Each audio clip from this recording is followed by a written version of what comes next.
Every year on the night of October 31st, millions of people across the world dress in costumes, carve glowing pumpkins, and wander the streets in search of sweets. But long before candy and costumes, before haunted houses and horror movies, there was something far older and far darker. This is the true story of Halloween, a story that begins over 2,000 years ago in the misty hills of ancient Europe. It all began with the Celts, an ancient people who lived in what is now Ireland, Scotland, and parts of France. For them, the end of October marked Samhain, a festival that signaled the end of harvest and the beginning of winter. Winter was cold, harsh, and deadly. And the Celts believed that on the night before it began, the barrier between the world of the living and the dead grew thin.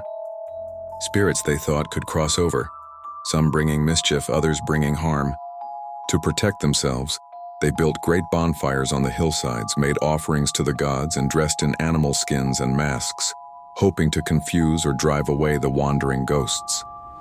It was a night of fear and mystery, when firelight flickered against the darkness, a symbol of survival against the unknown.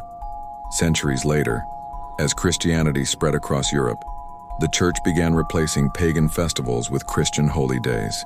In the 8th century, Pope Gregory III declared November 1st as All Saints' Day, a day to honor the saints and martyrs of the faith. The night before was known as All Hallows' Eve, which over time became Halloween. Even though the church sought to turn people's attention from superstition to faith, many of the old customs survived, blending the sacred with the strange.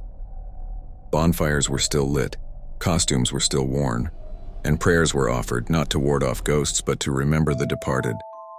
As centuries passed, these traditions traveled. When Irish and Scottish immigrants came to America in the 1800s, they brought their Halloween customs with them. But in this new land, the festival changed again. Turnips, once hollowed out to make lanterns, were replaced by pumpkins, easier to carve and far more common. Children began going door to door, a practice once called souling, asking for food or coins in exchange for prayers. This slowly evolved into what we now call trick-or-treating. By the early 1900s, Halloween had become less about spirits and superstition, and more about community gatherings, costumes, and candy. Today, Halloween is one of the most celebrated nights in the world, a mix of ancient beliefs, pop culture, and commercial fun. We carve pumpkins, decorate haunted houses, and watch movies that make us laugh or scream. What began as a pagan ritual to face the darkness has become a night of playful fear and imagination. Yet behind every mask and flickering light lies a story of humanity's oldest struggle, the desire to understand what lies beyond the veil of life and death. From sacred fires to glowing pumpkins, from whispered prayers to the laughter of children, Halloween has changed, yet something ancient still lingers in its spirit. It reminds us of our fascination with the mysterious, our fear of the unknown, and our constant longing to bring light into the dark. Because no matter how deep the shadows may fall, the light always finds a way to shine through.